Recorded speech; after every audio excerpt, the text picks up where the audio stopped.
Hello there! If you're wondering why I'm throwing my head around like an idiot right now, then this is because I can. That's right, I managed to update my Godot streaming overlay app with an actual head movement tracking system. I can tilt my head, I can turn my head, and I can move my upper body around in front of my trusty webcam, and the model will respond accordingly. Now, obviously, I need to be a bit careful not to overdo it, or else my microphone will no longer pick up my voice, but you get the idea. So, this is a follow-up video to my first Godot vTuber avatar video. If you haven't seen that yet, maybe check it out first for context. So anyway, in this video, I will show you how I got the head tracking to work in Godot. What you can see on screen right now is an app made by Godot, a YouTube content creator who is making Godot videos as well. Quick shout out that there is some cool stuff on his channel. Link to his video is on screen right here. Why am I showing you this? Because unfortunately, Godot 4 does not have any direct webcam support for Windows machines right now. It does have a camera server node, but this one only works on macOS and iOS. So this app by Godot fixes that by streaming a webcam feed via TCP for Godot to listen in on. So I used a small script from his video and managed to get my webcam feed to display on a texture act in the process. And that was where the trouble started.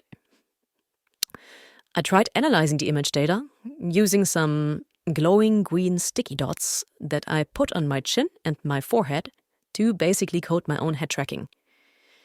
But it never really worked out well, simply because the colors kept blending with the background and it was hard to isolate the colored dots from the background. Also, using sticky dots is a bit inconvenient, obviously, and looks dumb. So I tried another solution and found something very elegant. So, for my second attempt, I used a combination of two apps to directly get head tracking data. Because why reinvent a solution that people way smarter than me have already figured out? Don't worry, both are trustworthy open source apps. The little app on the right is called AITrack by Air Legend. You can find the link in the description below and as a pop-up on screen right now. The bigger app on the left is called Opentrack. Again, link in description and on screen. So what do these apps do? AITrack is a head tracking app and Opentrack is a software to UDP stream any tracking data into games. AITrack is already configured to work with Opentrack, so there's little to do here to make them work together.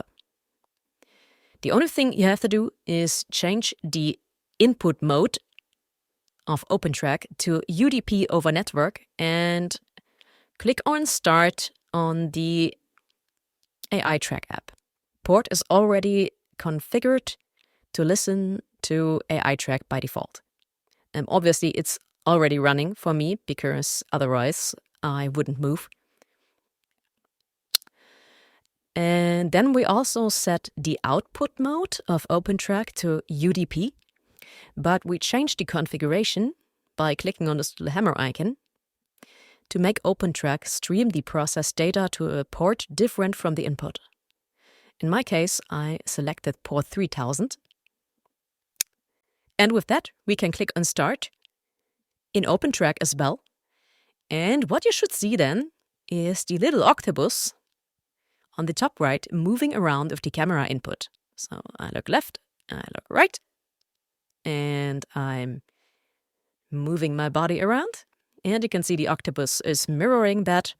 And you can also read out the tracking data directly in the tracker here.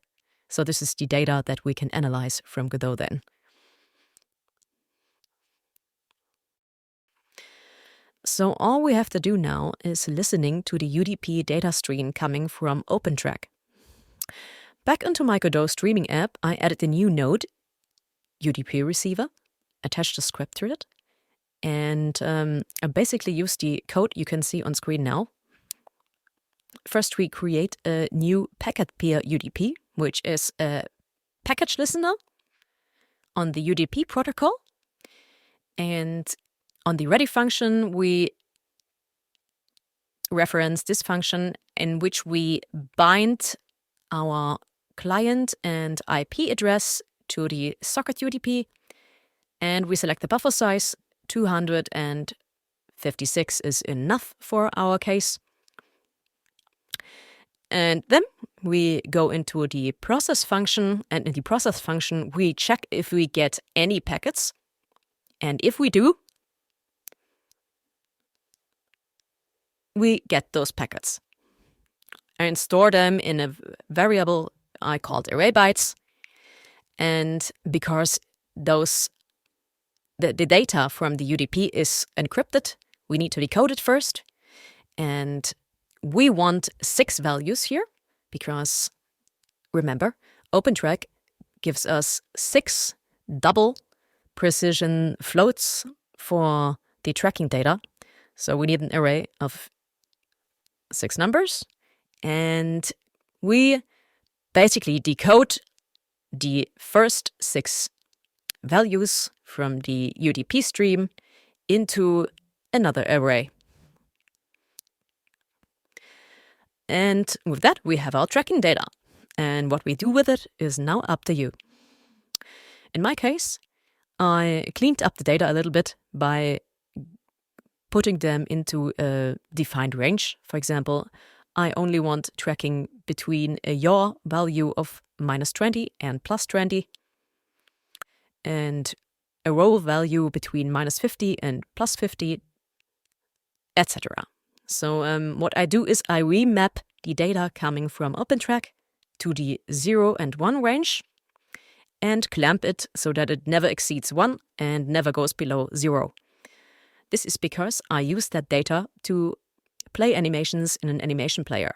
So we don't want to have values outside of that range. And that's basically already it. We got the values, now we just need to play the animations. So let me check real quick how this works in my case. So I go to the animation editor, and for the head animation, I have the head X animation. And you can see it's a 1 second long animation that does the head turn. And what I do now is basically according to the values I get from Opentrack on the, I think in this case it was pitch. According to the pitch value, I basically select the play position of this animation player. So if the pitch value is 0, then this part is played, and if it's 1, then this part is played, and anything in between gets interpolated. Same goes for the tilt animation of the head, 0 and 1. So we clamp between 0 and 1 and then select whatever is coming from Opentrack in this animation player. And I also added a character animation, and which is stand X. And this animation basically does the upper body movement, as you can see here, also clamped between 0 and 1, so that I can easily access it from the tracking data. But because the hands were absolutely standing still after doing that, I also added another player called hand offset player that I used to move the hands around a bit. This one is not tied to tracking data, but is playing randomly.